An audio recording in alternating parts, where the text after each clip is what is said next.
Հայը ադրբեջանցին վրացին Թուրքիայում կողք կողքի նստած են։ Ադրբեջանցին պահանջում է, հայը արդարանում, վրացին լսում։ Կարճ այսպես է անցել Անտալիայում Հայաստանի, Ադրբեջանի, Վրաստանի արտգործնախարարների գրեթե 1 ժամ տևած պանելային քննարկումը։ Առաջինը խոսքի իրավունք ստացած Ջեյհուն Բայրամովը հայտարարել է, որ հայ-ադրբեջանական կարգավորման խոչընդոտները Մինսկի խումբն ու Հայաստանի սահմանադրությունն են։ Մեր հայ գործընկերները լավ գիտակցում են, որ արդեն հնացած եւ անգործունակ Մինսկի խումբը պետք է լուծարել։ Սա առաջին, երկրորդ, Հայաստանը պետք է փոխի իր սահմանադրությունը։ Միայն սրանք կատարելուց հետո հնարավոր կլինի կայուն եւ երկարատև խաղաղություն հաստատել տարածաշրջանում։ Սա Ադրբեջանի հետևողական եւ երկարաժամկետ մոտեցումն է եւ հայկական կողմը դրա մասին տեղյակ է։ Դեմ չէ Արարատ Միրզոյանը, որ լուծարվի Ղարաբաղյան հակամարտությունը կարգավորելու համար ստեղծված ԵԱՀԿ Մինսկի խումբը, բայց կարծում է, այն լուծարելու մասին պետք է ազդարարել հայ-ադրբեջանական խաղաղության պայմանագիրը կնքելու օրը։ Պայմանագրի ստորագրման հենց նույն օրը, անգամ 10 րոպե հետո այդ կառույցը կարող է լուծարվել։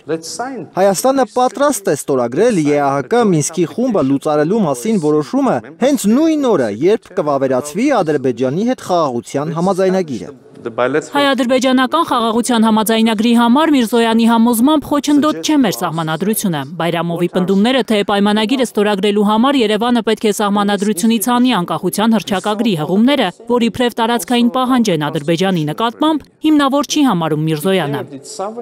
Անկախության հռչակագիրը ոչ այդքան կարևոր փաստաթուղթ ներկայացնելով, Միրզոյանը ադրբեջանցի գործընկերոջը վստահեցրել է։ Նախորդ տարի սեպտեմբերին Հայաստանի սահմանադրական դատարանի որոշմամբ անկախության հռչակագիրը իրավական նշանակություն չունի։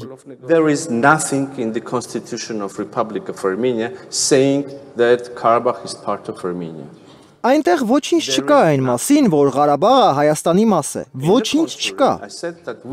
Մենք մեր մտահոգություններն ունենք Ադրբեջանի սահմանադրության հետ կապված, բայց անընդհատ չենք բարձրաձայնում այդ հարցը, որովհետև համաձայնագրի տեքստում ունենք կոնկրետ դրույթ, որում ասվում է, որ կողմերից ոչ մեկը չի կարող վկայակոչել իր ներքին օրենսդրությունը սույն համաձայնագիրը չկատարելը արդարացնելու համար։ Մի պահ իրականությունից կտրվելով, կարծես անտեսելով, որ միայն Հայաստանի Հանրապետությունից 200 քառակուսի կիլոմետր է օկուպացրել Ադրբեջանը 2020-ի պատերազմից հետո, մոռանալով, որ այս պահին Բաքուն ակտիվ քարոզում է ամբողջ Հայաստանը ներառող արևմտյան Ադրբեջան կոնցեպտը, Բայրամովը պնդում է, անհիմն են Միրզոյանի մտահոգությունները, իրենց սահմանադրության մեջ չկա Հայաստանի որևէ տարածքի աշխարհագրական անվանում։ Ես չեմ հավատում, որ մեր հայ գործընկերները անկեղծորեն կարծում են, որ Ադրբեջանի սահմանադրությունը տարածքային պահանջներ է պարունակում Հայաստանի նկատմամբ, եւ այսքան ժամանակ երբեք չեն բարձրացրել այս հարցն ու պարզապես անտեսել են այն։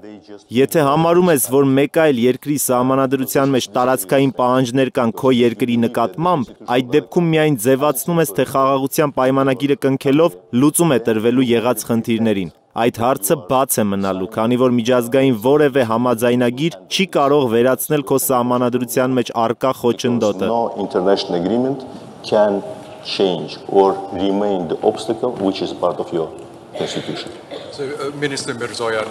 Այդ պահին մոդերատորը հարցնում է Միրզոյանին. ամեն դեպքում Հայաստանը դիտարկում է սահմանադրությունում հնարավոր փոփոխություններ անելու հարցը։ Հայաստանի արտգործնախարարը որևէ հստակ պատասխան չի տալիս։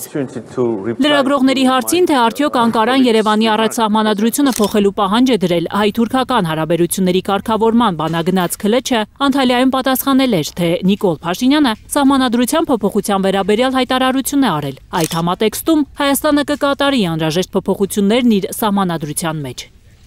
Վստահ է Հայաստանի արտգործնախարարը, որ կատարյալ ոչինչ չի լինում նաև բանակցություններում։ Պետք է ամեն գնով կերտել խաղաղության նոր դարաշրջանը անկախ խոչընդոտներից ու կապ չունի, որ կողմն է ավելի շատ տարածքներ գրավել, ով է ավելի շատ սպանել կամ զոհեր ունեցել։ Հորդորում է առաջ նայել Միրզոյանը։